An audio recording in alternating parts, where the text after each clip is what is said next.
Eh bien, chers amis, je suis ravi de vous saluer pour cette deuxième session et table ronde. Je dois vous dire que je suis très heureux d'être ici. D'abord, en raison du projet même des deux initiateurs, donc Florence et Stéphane, dont je trouve que l'idée est absolument merveilleuse, parce que nous, l'école géopolitique française, ça fait des décennies qu'on essaie de trouver un juriste qui sera en même temps géographe et qui voudrait bien faire une thèse. Je vous trahis un secret, j'ai déjà inscrit 2 personnes en thèse sur le sujet. Ça a duré 1 an et demi, puis ça s'est perdu dans la nuit des temps. Peut-être que l'erreur, c'était de vouloir faire quelque chose de très général, et ça se serait réduit très vite à un catalogue de sujets, et finalement, ça aurait peut-être même pas intéressé les lecteurs de la thèse. En tout cas, je trouve que l'idée est très belle. Bon, moi, ce qui m'intéresse, évidemment, c'est droit et géopolitique. Et du point de vue de l'incompétence, j'atteins, moi, par rapport à Jacques Lévy, à Jacques, des sommets, étant donné que je connais strictement rien au droit, et que la géographie, j'ai appris par hybridation. C'est-à-dire quand vous vivez avec des géographes pendant 3 décennies, vous finissez par apprendre des choses, parce que vous ne voulez pas apparaître comme trop ridicule. Donc tout ça, ça me concerne, ça me concernait. Mais en tout cas, comme on dit aujourd'hui, ça m'interpelle pour plusieurs raisons. Je veux saluer ici très vite nos 2 amis et collègues marocains, dont justement, dans le cas des printemps arabes, je crois qu'il faut leur faire une place magistrale, parce que c'est le pays qui a tenu. Alors déjà ça nous intéresse tous pour des raisons évidentes. Et puis je vous fais un clin d'œil au malheureux auteur très brillant, très important, qui est allemand, qui a été cité tout à l'heure. Je ne sais pas si je dois le dire, peut-être que ça va gêner les uns ou les autres, mais il se trouve que moi j'ai correspondu avec lui. Et nous avons eu un grand débat, justement, sur l'idée de est-ce que c'était bien de créer une école de géopolitique en France dans les années 70-80, et lui au contraire, ah oui, oui, oui, qu'est-ce que c'est bien, nous en Allemagne on ne peut pas. Et je vais même vous dire sa caractéristique spatiale à lui, c'est que c'était un monsieur qui devait avoir 92-93 ans, donc il n'arrivait pas à écrire sur le mode linéaire.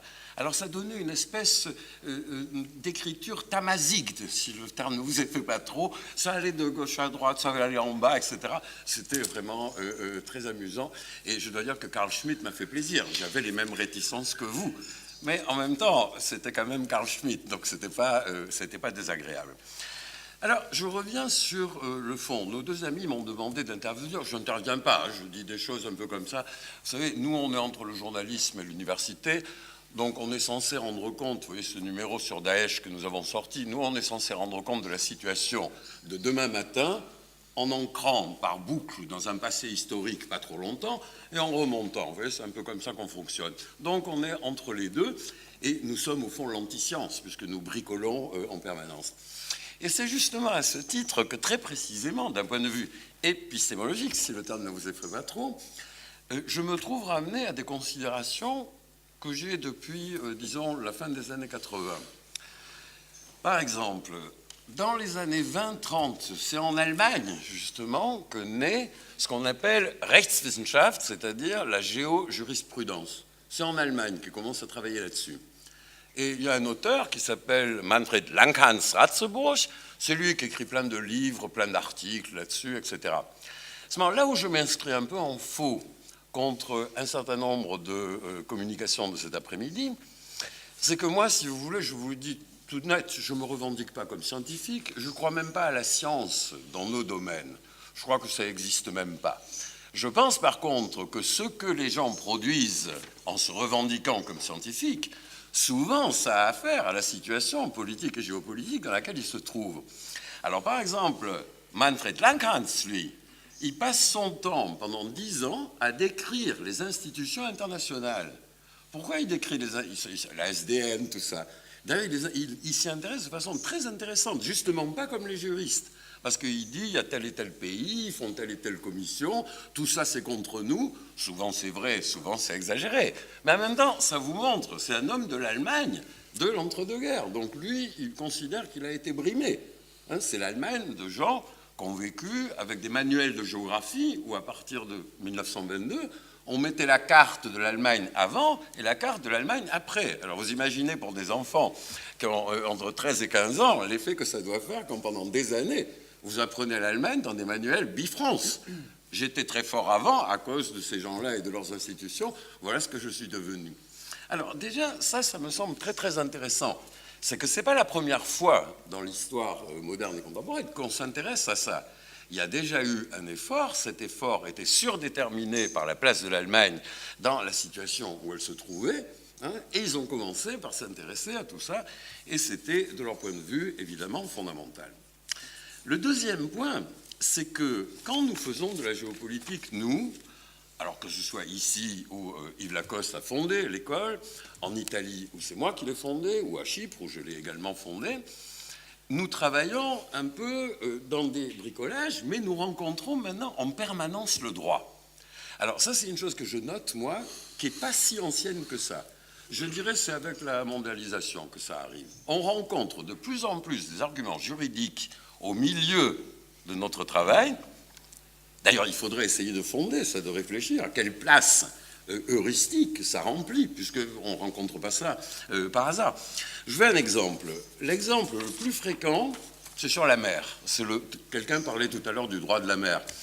Et je rappelle que la France a récupéré, il y a très peu de temps, auprès de la commission du plateau continental, elle a récupéré 500 000 km². Et encore, c'est que les Kerguelen, les Antilles, etc. C'est pas tout.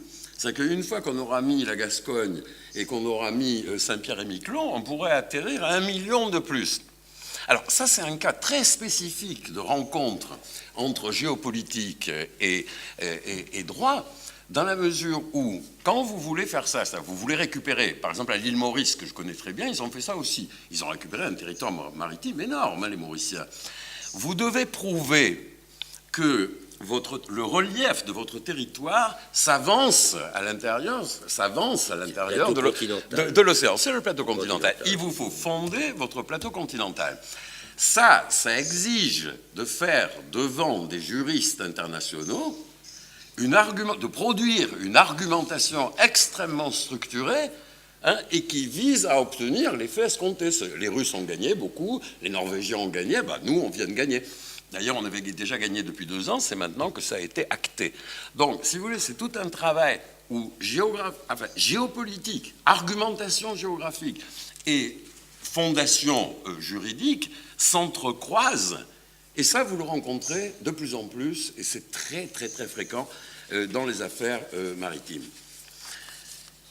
Nous n'avons pas d'Algériens ce soir, nous avons de Marocains, mais nous avons fait soutenir à Paris 4, à la Sorbonne, il y a quelques semaines, Tachi Belkacem, qui est un de mes doctorants, algérien, il a fait une géopolitique de la Sonatrach. C'est un merveilleux sujet. C'était vraiment, vraiment très, très, très intéressant. Et un des chapitres de la Sonatrach, donc la grande société hydrocarbures algérienne, c'est une partie de l'État algérien, on va dire, c'est géré, c'est très autonome, mais en même temps, c'est lié directement à l'appareil d'État. Sid Ahmed Ghazali, qui est l'ancien Premier ministre de l'Algérie, qui est un ami, avait beaucoup patronné et encadré cette thèse.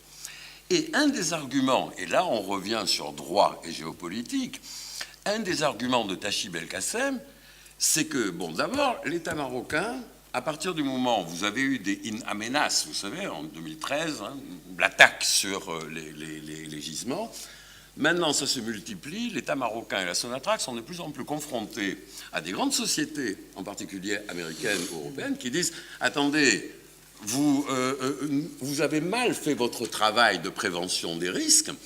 Nous, on va devant des tribunaux d'arbitrage, on va vous demander des milliards. » Et l'Algérie a été obligée de payer beaucoup, un certain nombre. L'Algérie s'était assurée et ensuite réassurée. Assurée, ça veut dire devant des compagnies d'assurance algériennes. Et réassurée, ça veut dire qu'elle était allée voir München Re, la grande société de réassurance allemande, ou Swiss Re, ou AIG, la grande société de réassurance américaine.